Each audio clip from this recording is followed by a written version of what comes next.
গণতন্ত্ৰ উদ্যোগত শ্বহীদ 10 ডিচেম্বৰ অৰ্থাৎ শ্বহীদ দিৱস উপলক্ষে আমাৰ যি ঐতিহাসিক আচলতে অসম আন্দোলনৰ যিসকল মহান শ্বহীদ সেই শ্বহীদসকলক আমি শ্ৰদ্ধা স্মৰণ কৰা মানসেৰে প্ৰত্যেক বছৰত আমি শ্বহীদ দিৱসটি অনুষ্ঠিত কৰিছোঁ। এই বৰ্ষতো আমি পুৱা পতাকা উত্তোলন লগতে আমাৰ শ্বহীদ তৰ্পণৰ কাৰ্যসূচীৰ জৰিয়তে আমি সন্ধিয়া বন্তি প্ৰজ্বলনৰ কাৰ্যসূচী এটা হাতত লৈছোঁ। গতিকে আজিৰ দিনটো আমি শ্বহীদসকলক আচলতে শ্ৰদ্ধাৰে সোঁৱৰণ কৰিছোঁ। এই তেখেতলোকৰ বাটেৰে আমি উঠি অহা প্ৰজন্মই বাট ল'ব লাগিব। শ্বহীদসকলৰ যি আচলতে আদৰ্শৰাজি আৰু তেখেতলোকে দেখাই যোৱা যি আচলতে বাট, সেই বাটেৰে আমি কিন্তু উঠি অহা প্ৰজন্মই আমাৰ সমাজৰ আচলতে জাতিটোৰ প্ৰতি আমি কাম কৰি যাব লাগিব। আৰু জাতীয় জীৱনলৈ যেতিয়া দুৰ্যোগ নামি আহিব তেতিয়া আচলতে শ্বহীদৰ আশীষ গ্ৰহণ কৰি আমি আচলতে সেই শ্বহীদৰ বাটেৰে আদৰ্শৰ বাটেৰে বাট বুলিব লাগিব।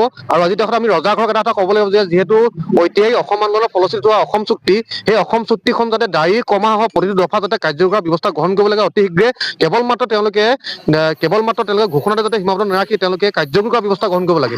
আজিৰ তাৰিখত আমি এটা দুখ প্ৰকাশ কৰিছোঁ যে আচলতে অসম চুক্তিখন ইমান বছৰ হ'ল, ইমান বছৰ হোৱাৰ পিছতো কিন্তু কাৰ্যকৰী কৰিব নোৱাৰাটো আচলতে প্ৰতিখন চৰকাৰৰ ব্যৰ্থতা। গতিকে এই চৰকাৰে এটা কথা আমি দাবী জনাম ৰজাঘৰক যে অসম চুক্তিৰ প্ৰতিটো দফা কাৰ্যকৰী কৰা অতি শীঘ্ৰে ব্যৱস্থা গ্ৰহণ কৰিব লাগে। আৰু তাৰ লগে লগে আচলতে আমাৰ যিসকল মহান শ্বহীদ, সেই শ্বহীদসকলক তেতিয়া শ্ৰদ্ধা জ্ঞাপন কৰা হ'ব যেতিয়া আচলতে অসমৰ পৰা কাখন বাতিল কৰিব। গতিকে অসমৰ পৰা অসমীয়া জাতি, অসমৰ ভাষা সাহিত্য সংস্কৃতি ধ্বংস কৰিব আচলতে এই যিখন আচলতে কলা আইন, নাগৰিকত্ব সংশোধনী আইনখন আচলতে বাতিল কৰাৰ ব্যৱস্থা গ্ৰহণ কৰিব লাগিব।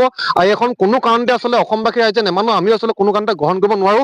গতিকে অসমৰ পৰা অতি শীঘ্ৰে কাখন তাক আচলতে অসমৰ আওতাৰ পৰা বাহিৰত ৰাখিব লাগে। গতিকে তেতিয়া শ্বহীদসকলক তেখেতলোকে প্ৰকৃত আচলতে শ্ৰদ্ধা জ্ঞাপন কৰাব। গতিকে পুনৰবাৰ আমি এটা কথা ক'ম যে অসম চুক্তি আখৰে আখৰে পালন কৰক, তাৰ লগে লগে অসমৰ আচলতে অসমৰ আওতাৰ পৰা যাতে বাহিৰত ৰখাৰ ব্যৱস্থা কৰে ৰজাঘৰৰ প্ৰতি আমি স্পষ্ট আহ্বান। আচলতে আজি যে শ্বহীদ দিৱসটো এইখন চৰকাৰে অসমত যোৱা 10 বছৰ তেওঁলোকে শাসন কৰিলে।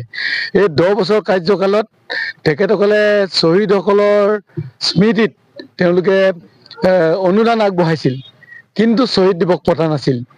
এতিয়া চৰকাৰ শেষ হ'বলৈ বেছি দিন নাই, আৰু গতিকে তেওঁলোকে এই অসম আন্দোলনৰ যিটো ইছ্যু, সেই ইছ্যুটো অসমীয়া মানুহৰ আৱেগক তেওঁলোকে কিনি লৈ নিৰ্বাচনী ইছ্যু হিচাপে তেওঁলোকে ব্যৱহাৰ কৰিব বিচাৰিছে বুলি মোৰ বোধ হৈছে। নিৰ্যাতিতসকলক চৰকাৰে যিটো আৰ্থিক সাহাৰ্য দিয়াৰ কথা কৈছে প্ৰাক্তন মুখ্যমন্ত্ৰীয়ে, কিন্তু আমি জনাত আমাৰ অঞ্চলৰ যিসকল নিৰ্যাতিত, আমাৰ মৰিয়নি অঞ্চলৰ যিবিলাক নিৰ্যাতিত, সেইসকলক কোনো এজনে কিন্তু এতিয়ালৈকে চৰকাৰৰ যিটো মানে আৰ্থিক সাহাৰ্য এতিয়া লাভ কৰা নাই। যিসকল পংগু হৈছে, যিবিলাকে কাৰাবাস খাটিছে, যিবিলাকে নিৰ্যাতন ভুগিলে, আৰক্ষী যিবিলাকে CRP নিৰ্যাতন ভুগিলে, তেওঁলোকৰ কোনো এজনে কিন্তু আমাৰ গোটেই মৰিয়নি অঞ্চলত আমি লক্ষ্য কৰিছোঁ কোনো এজন নিৰ্যাতিত ব্যক্তিয়ে কোনো আৰ্থিক সাহাৰ্য লাভ কৰা নাই।